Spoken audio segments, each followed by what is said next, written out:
Greetings to you for the latest and most up-to-date developments in the global political landscape on the restored republic via GCR New US. Here are the noteworthy events for today. On October 18, local time, the incumbent president of the United States declared that, if re-elected, he would prohibit immigration from those who support Hamas and the Palestinian group. Simultaneously, law enforcement officers were dispatched to rallies in support of Hamas to apprehend and deport openly pro-Palestinian immigrants. This announcement was made as President Trump suspended his campaign in Iowa. The immigration policy of President Trump faces legal challenges in his re-election bid, with the latest commitments likely to be no exception. During his previous tenure, the immigration ban, initially implemented through executive orders, faced lower court challenges but ultimately found favor with the U.S. Supreme Court. The current president has since terminated that immigration ban after taking office. This statement comes at a time when President Trump is running for re-election, and he remains a leading candidate for the Republican Party in the upcoming November 2020 election. Most of his Republican rivals have condemned Hamas and expressed their full support for Israel's defense, but none have proposed such a stringent immigration policy as President Trump's to prevent both Hamas sympathizers and Hamas supporters from entering the United States. Florida Governor Ron DeSantis, one of President Trump's Republican rivals in the presidential race, expressed support for deporting foreign students who support Hamas and pledged to ban them from entering the U.S. if elected as president. Former President Trump had criticized Israeli Prime Minister Benjamin Netanyahu for not being prepared for Hamas attacks and referred to Hamas as a terrorist group backed by Iran. Israel denounced President Trump's comments as damaging to the Israeli people's well-being and efforts. On the other hand, critics argue that the statements made by the former U.S. president are dangerous and create instability. On the 16th, former President Trump made a declaration that he would ban immigration from Libya, Somalia, Syria, Yemen, or any other place that posed a threat to the security of the United States. He also recited a poem describing immigrants as dangerous. Jeremy Harrison, the chairman of the National Democratic Party, described Trump's commitments as extreme, and his speech was designed to exploit fear and anxiety. AIA is one of the earliest organizers of the Republican presidential candidate race. A tough stance on immigration was a cornerstone of President Trump's first term. At 77 years old, Trump is currently a leading candidate to secure the Republican nomination for the House of Representatives and face off against the Democratic Party's President Joe Biden in the November 2020 election.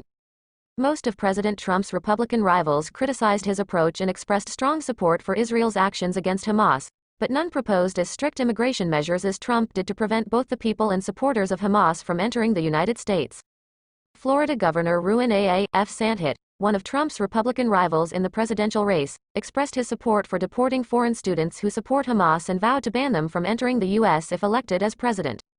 The cockroach approach to immigration was a cornerstone of Mr. Trump's first term as president.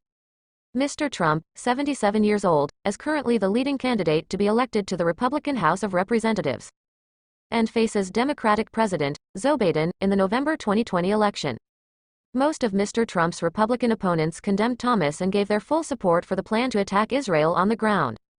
But no one has come up with a countermeasure like Mr. Trump to deter both civilians and dozens of Hamas supporters. Florida Governor Ron DeSantis, one of Mr. Trump's Republican opponents in the presidential race, said he supports the deportation of foreign students who support Hamas and will ban refugees from entering and leaving the United States if elected president. Last week, Mr. Trump accused Israeli Defense Minister Benjamin Netanyahu of not being prepared for Hamas attacks and called Hezbollah, the main group responsible for the Iranian-backed gang, very united. Israel criticized Mr. Trump's comments as offensive and damaging to the spirit and efforts of the Israeli people. The fence has words from the U.S. president that it is dangerous and unstable. Mr. Trump considers supporting Mr. Netanyahu's filial policies to be the foundation of U.S. foreign policy when he is still ahead, including transferring American attention to Jerusalem, even though that makes the Palestinians extremely angry, guiding consciousness. The lack of talk from Iran and Mr. Trump's export of Iran's nuclear weapons system also brought relations between Iran and Iran to their lowest point in many years. On the evening of October 12, Mr. Trump made a statement affirming that Israel had no better friend or ally than when he was U.S. president. According to CNN, on the evening of October 16, according to local sources, Hamas released a video of a young French woman from Israel being held hostage in Gaza. In the video, 21-year-old Mayim said she injured her arm and was taken to Gaza. While waiting for the video, there was a picture of her being treated with injuries. Then she looked straight at the camera, saying that her hand was injured but was operated on by Hamas at a hospital in Gaza. Mayakim added that Hamas took care of her after being held hostage and they also provided medical treatment for her.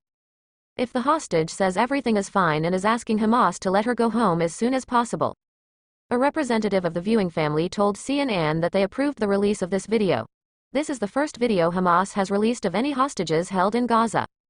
Israeli authorities said they believe 199 people are being held by Hamas in Gaza, while representatives of Hamas, October 16, said that at least 200 to 250 hostages were held across Gaza. The EDF said in a statement that they had informed her family about her arrest last week and were staying in contact with them at this time. EDF added that it is using all intelligence and operational means to release those arrested and that Hamas is trying to present itself as a humanitarian organization. While operating as an attack organization, a representative of Hamas Al-Qassam Armed Forces Command previously said the group is committed to protecting hostages and will release hostages of foreign nationality when given the opportunity. On Real Electricity. The viewer's mother, Karen Sam, said she hoped her children were still alive before watching the video. "My children are still alive," she said to the 12th Prayer of Israel. "I didn't know anything and I was hoping that she was alive." Mrs. Karen Sam added, "I could see that the child had gone through something like a surgery, her head hurt, she was afraid of picking but thank goodness she was fine." Mrs. Karen Sam alluded to her daughter's arm injury and treatment in the video released by Hamas. Karen Sam said she began to believe her children were kidnapped on October 1 to 7 after news of the Hamas offensive campaign began to spread. At the same time, she commented that her family had done everything to hope for their daughter's return, including opening up a happy heart. General Director of the World ET Organization VKPATO, the Trot at Hanoi, GPJS called for the Hamas return movement. "It would be better for all hearts to be civilians." At the same time, the trumpet announced that the attack on Israel and its forces would only cause chaos and spread terror. According to Mr. GPJS, he is also especially concerned about the Israeli army's attacks, in which innocent Palestinian civilians and children are having to pay the price. Mr. GPJS, if it's clear that this shooting is a reminder of how quickly people can get into danger. War will bring nothing but prosperity and terror. According to the news agency, AFP, burning the Mediterranean area of a euro Vikpato, Mr. Ahmed Anmar Hari called for permission to open Gaza. The place is under siege and receiving airstrikes, receiving aid convoys. These convoys are currently stuck at the Rafah border gate, located between Gaza and Egypt. He said that, if aid does not arrive on time, doctors in Gaza will have to prepare death ropes for their patients. Since the Gaza gun raid, VKPATO received airstrikes and bombings that have attacked 111 medical facilities, killing 12 medical staff and bombing 60 ambulances. According to Mr. Ahmed Anmar Hari, these actions violate international law and human rights principles. The head of VKPATO in the Mediterranean region said there are 22 hospitals in the Gaza Strip. These hospitals are treating more than 2,000 patients, including some who need to use ventilators and some who need artificial resuscitation. There are also children, beautiful children and women. Mr. Manhari said that the overload of patients has caused hospitals in Gaza to become paralyzed. Overcrowding and lack of hydration make it impossible for doctors to save all patients. Now a family has to make heartbreaking choices.